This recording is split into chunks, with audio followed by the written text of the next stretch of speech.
Now, from WYDC TV, this is Big Fox News at 10.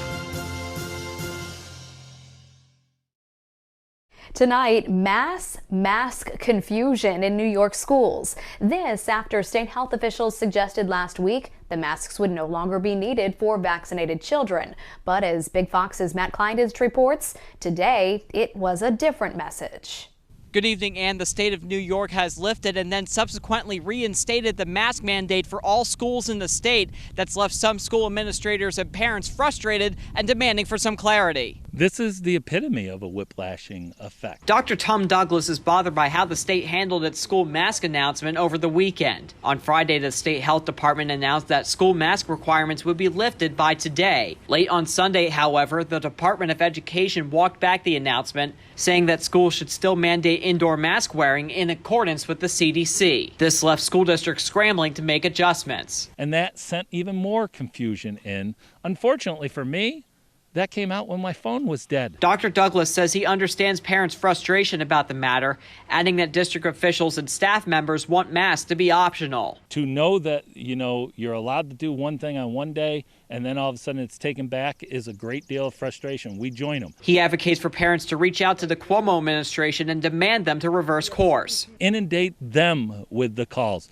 because unfortunately, even though you may do that easier at the local level, the locals do not have the determining factor. You must do it at the state level. This is all on the governor. Please, anybody in the area, contact the governor's office and tell them what you want. Matt Kleindienst, Big Fox, WYDC in Corning.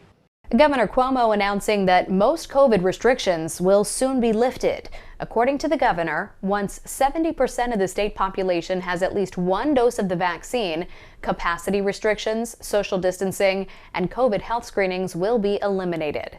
As of today, 68.6% of New York adults have had at least one shot. Governor Cuomo today urging New Yorkers to reach for that 70% mark. We're at 68.6, almost there.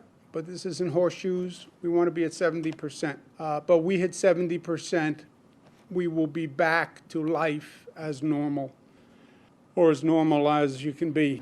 Some exemptions to the new guidelines include large venues, schools, public transit, prisons, and healthcare facilities. Residents are still expected to follow CDC mask guidelines. New York City Mayor Bill de Blasio calling for a change to the state's gun laws. This after a 10-year-old boy was shot and killed over the weekend in Queens. The suspect walking up to a home in the Far Rockaway neighborhood, firing several times through a railing before fleeing. Mayor Bill de Blasio saying they need help from both the federal and state governments to help curb the violence. The fact that this reality in our nation, in our city, that a child's life is taken by gun violence is something we are way too used to, is unacceptable. Overall, gun arrests in New York City are up 28% over the last year. The Justice Department is looking at legislation to help curb gun violence. U.S. Attorney General Merrick Garland announcing two proposals Monday. One bill would clarify restrictions on turning a pistol into a short-barreled rifle. Makeshift short-barreled rifles were used in 2 mass shootings this year. The second bill would allow family members, law enforcement, and others to petition the court to temporarily prevent a person from having access to firearms. A Minnesota teen is shot and killed while leaving a graduation ceremony. Marielle Mose has the details on how this senseless killing has shaken a community.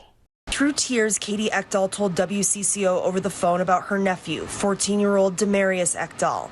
She described him as someone who was always laughing and whose smile would light up any room. She said he loved cars and played football and was a straight-A student at Tartan High School with dreams of someday playing in the NFL. Those dreams and his life cut short just before 11 Saturday night. It was a graduation party. 2 of her daughters, because she invited me over, and I told her, I had my granddaughter at the time, so I told her I couldn't do that. Tom and Chris Wakefield live across the street from the home where a college graduation party was happening.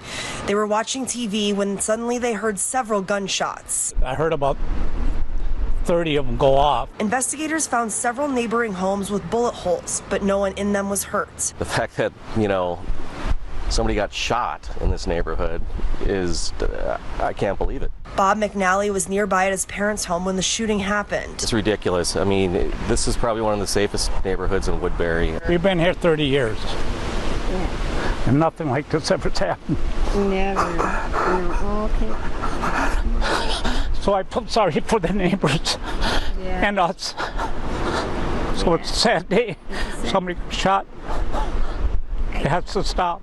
Sunday would have been Breonna Taylor's 28th birthday had she not been shot and killed as police were trying to serve a warrant at her home. People from her community in Louisville, Kentucky gathered to remember her life and tragic death. Manishi Kwangari has that story. It's unfortunate that she lost her life so young. My son over here, he's 27, and so just trying to imagine his life being snuffed out at that age, it's just extraordinary to me. It's been 449 days since Breonna Taylor died, but each day the number of people supporting her and her family grows larger. We must have justice for Breonna. We deserve it. She deserves it. And our community needs it really in order to move forward. Gospel singers, pastors, and community activists turned the Big Four lawn into a space for celebration Saturday, hoping to uplift and motivate the community to continue pushing for change. Today is about remembering, but it's also about how we forge a path forward. We can't let it go. Everybody is alive and well except for Breonna Taylor. Many in attendance say it's events like these that are reminding people the fight for equality is far from over. Her family got money, which of course is supposed to take the place of her life, so let's forget about it. No, we have to continue doing these things. It's a difference in the civil rights of yesterday and the reality of the rights of all people today. So this is very important that we not let what's happening today. They can't push this under the rug. The Supreme Court also ruling today it will not hear a challenge to the Food and Drug Administration's regulatory control over vaping products. A vape shop in Mississippi called Big Time Vapes wanted the justices to decide if a decision made by Congress to allow the FDA to regulate that industry should stand. The 2009 Tobacco Control Act gives the Secretary of Health and Human Services to determine what tobacco products fall under its purview. The FDA expanded the reach of that law to include vapes in 2016. Big Time Vapes unsuccessfully argued any new regulation should be decided by legislators. Crude oil prices hit $70 per barrel Sunday. That's the first time they've crossed that threshold in nearly 3 years. It's $110 higher than last year's record low when prices dipped into negative territory as producers struggled to store their excess supplies. The rebound is being driven by increased demand as the pandemic winds down and people travel more. OPEC and Russia are also continuing to restrain supplies, but they do plan to pump more oil in the near future. What this all means for you is higher prices at the pump. The national average price for a gallon of gas is $3.05. That's more than $1 more than this time last year. People looking to hit the roads and move may have to wait longer than they planned. Moving companies are having a hard time finding drivers. Grady Trimble is at a moving company in Illinois with details. Even with the pandemic waning, demand for movers like this one through the roof right now. And in states like Illinois, people have been moving out even before COVID. In 2019, pre-COVID, 80,000 people left Illinois, bringing about $6 billion in taxable income with them. John Alianello is the COO of Mini Moves. Now you've got even more people moving and a shortage of drivers to haul their stuff to wherever their destination is. Right. So what we're doing to combat that is we're a containerized model company. So what we do is we have containers, shipments in our containers. They transport them from origin destination services using third-party providers, which reduces our transit times between 2 and 14 days. The industry is seeing anywhere between 3 to 4 weeks delivery. So fortunately, we found a way to work around that using alternative solutions. For companies that haven't, how long can people who are moving expect these delays? Well, normally we're seeing delays 3 to 4 weeks in the industry, but everyone's working diligently to reduce those transit times. Fortunately, we are staying scheduled throughout the summer. And John mentioned that they are expecting demand to continue even though the pandemic is coming to an end. They expect people to keep moving all the way through the summer and even into the fall. So busy time for those in the moving industry, and for some companies, that means delays as well. Still ahead tonight, the CDC renewing calls to get eligible young Americans vaccinated against COVID-19 after showing a rise in hospitalizations in those 12 to 17. I want to highlight a specific population that we were hoping will join the tens of millions who have already been vaccinated, and that is adolescents. More on the latest push to get younger adults vaccinated and the biggest concerns for health officials. Here's your local stock market update from Big Fox.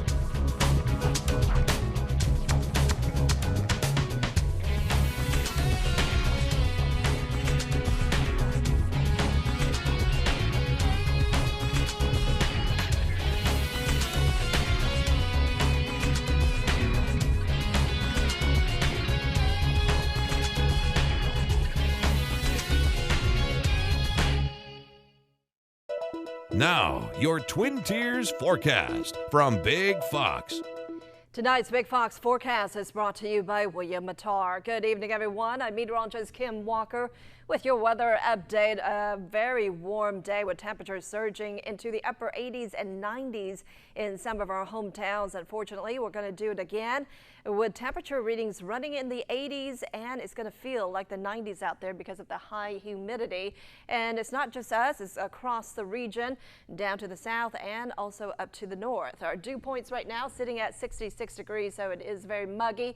And with that extra moisture in our air, it makes those temperatures feel so much warmer. Our average high right now is around 77 degrees, and we're going to be above that as we head into your Tuesday. So around 9 o'clock, temperature readings will be very close to our average high, around 76 degrees, and then we're going to be in the 80s in the late morning into the early afternoon. But you factor in the humidity, and it is going to feel like the lower 90s, and then we'll stay in the 70s in the afternoon into the evening hours. So it's going to be quite hot as we head into your Tuesday, and then from now through your Wednesday, there will be rounds of showers and thunderstorms that will be moving through our area just as a result of all that moisture. It makes it very buoyant, so the air wants to rise, and that will give rise to a few showers and thunderstorms. So our future radar is showing not a lot of activity for tonight, but that will start to increase by early tomorrow morning, waking up to some showers.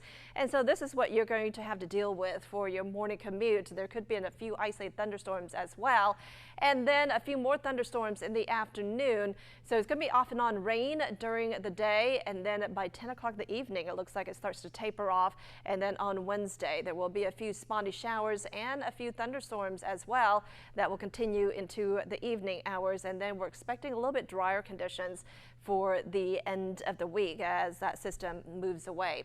So temperatures tonight will only drop down into the upper 60s. A few thunderstorms could be possible tonight, but then starting to taper off and then pick up again for tomorrow. Highs around 82 degrees in Corning, in Elmira 82 as well, 81 in Perkinsville, and around 80 degrees in Bath. Expect a few thunderstorms that could bring occasional heavy rain, and we are expecting a little bit warmer conditions on your Wednesday. Again, there could be some spotty showers and thunderstorms. Otherwise, it's going to be very humid. It will be around 84, but it's going to feel like the 90s. We start to see those temperatures drop a little bit by the end of the week. In fact, it'll be about 10 degrees cooler from Friday, from your Thursday, just because of drier air moving in, and we are expecting a cold front to come through. So highs will be around 72, but then we quickly recover and get back into the 80s over the weekend.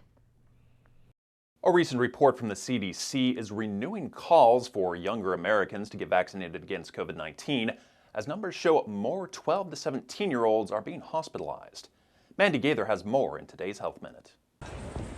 In the U.S., new COVID-19 cases continue to go down, but top U.S. health officials are focusing on another number that's rising up. I want to highlight a specific population that we were hoping will join the tens of millions who have already been vaccinated, and that is adolescents. A weekly CDC report shows an increase in the number of youth hospitalized with COVID-19 this spring. More concerning were the number of adolescents admitted to the hospital who required treatment in the intensive care unit with mechanical ventilation. The statistics renewing calls to get shots in arms of those aged 12 to 17 who are eligible for a COVID-19 vaccine. The level of severe disease, even among youth, that are preventable, that force us to redouble our motivation to get our adolescents and young adults vaccinated. A recent Gallup poll shows 2/3 of U.S. adults now say their lives are at least somewhat back to normal, reflecting a shift in sentiments about the pandemic since this fall. But CDC Director Dr. Rochelle Walensky says until a young person is fully vaccinated, she recommends they continue to wear masks and take precautions to protect themselves and others. For Health Minute, I'm Mandy Gaither. An apparent dress code violation prevents a North Carolina student from getting his diploma, at least temporarily. The incident, where the student was wearing a Mexican flag, has some in the community upset. Leanne Daniel reports. It was a day to celebrate a milestone, graduation from Asheboro High School for senior Ever Lopez.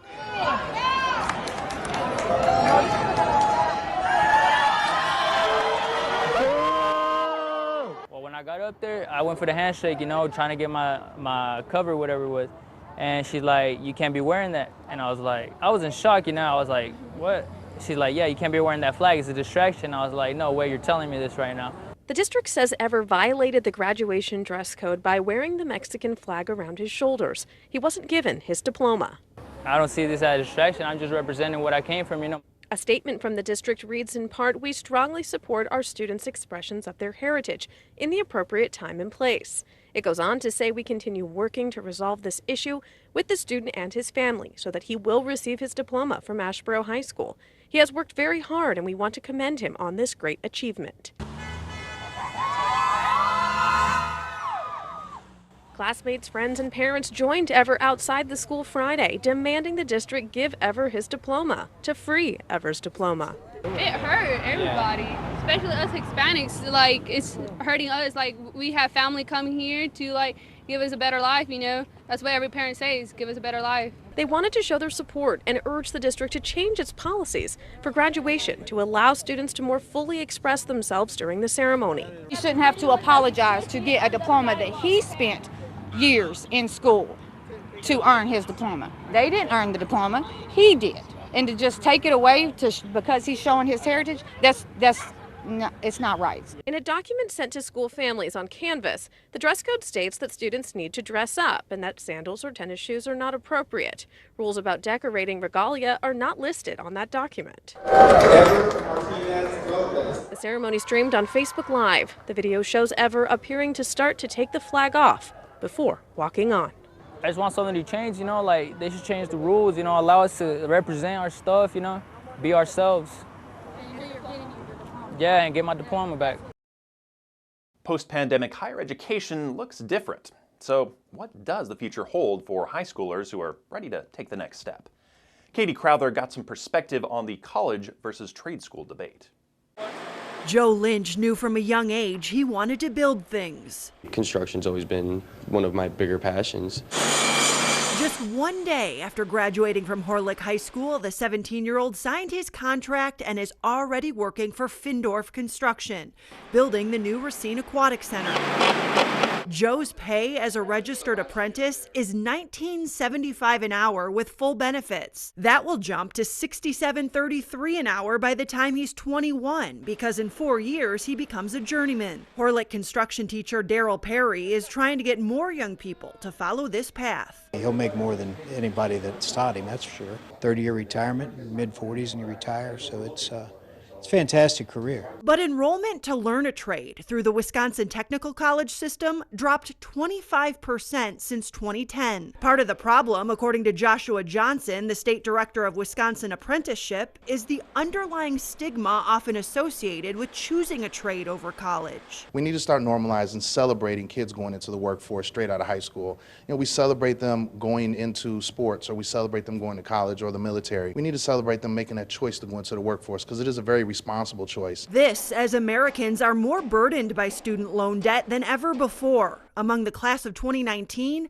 69% of college students took out student loans and graduated with an average debt of nearly $30,000. We went through the decision-making process with them. It's things we have to consider is the value of that debt you'll be carrying. But there is some proof that the perception of going into a trade has shifted through the pandemic. Since 2015, Findorf has supported a total of 31 high school apprentices like Joe. Right now, it has 11 on its team. 11 is the most we've had at any given point.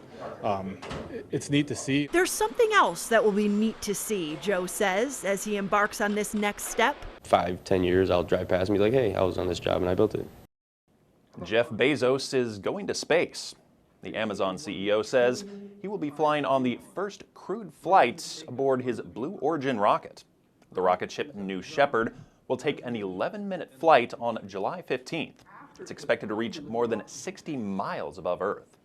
Blue Origin says Bezos' younger brother, Mark Bezos, will also be one of the 6 people aboard the capsule. One seat will be given to the winner of an auction that's currently in progress. The bidding is now more than $2.8 million. A heroic and medal-winning bomb-detecting rodent is quitting the rat race after an illustrious career. Jeremy Roth has today's Take a Look at This.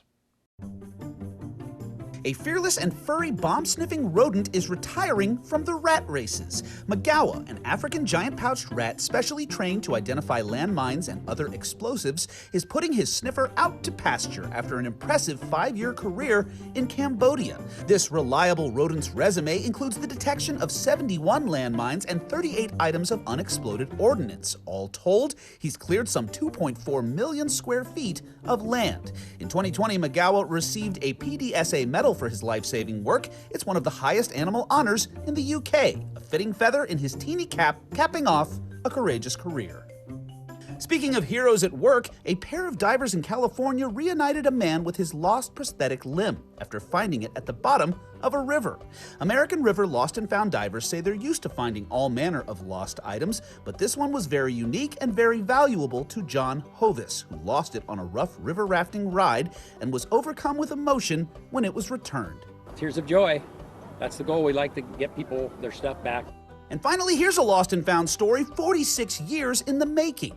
Renovators of a historic theater in California discovered a long-lost wallet and reunited it with its owner, who remembered losing it back in 1975. Like a teeny time capsule, the woman's wallet was a treasure trove of vintage photos, letters, a driver's license, and an old ticket to a Grateful Dead show, priced at $5. It's really wonderful. It really is. For Take a Look at This, I'm Jeremy Roth. Good morning. I know it, but it's very... Hey. We want to leave you with a smile tonight. Some of us just aren't cut out to be morning creatures. And then there's Eddie, who makes no bones about how he feels when it's time to rise and shine. Or maybe scowl and growl in his case. It's so doggone hard to get the 8-year-old Yorkie mix moving in the morning that his owner started documenting her daily battles with her tiny terror on TikTok. And they've got quite the following now on @EddieOnWheels.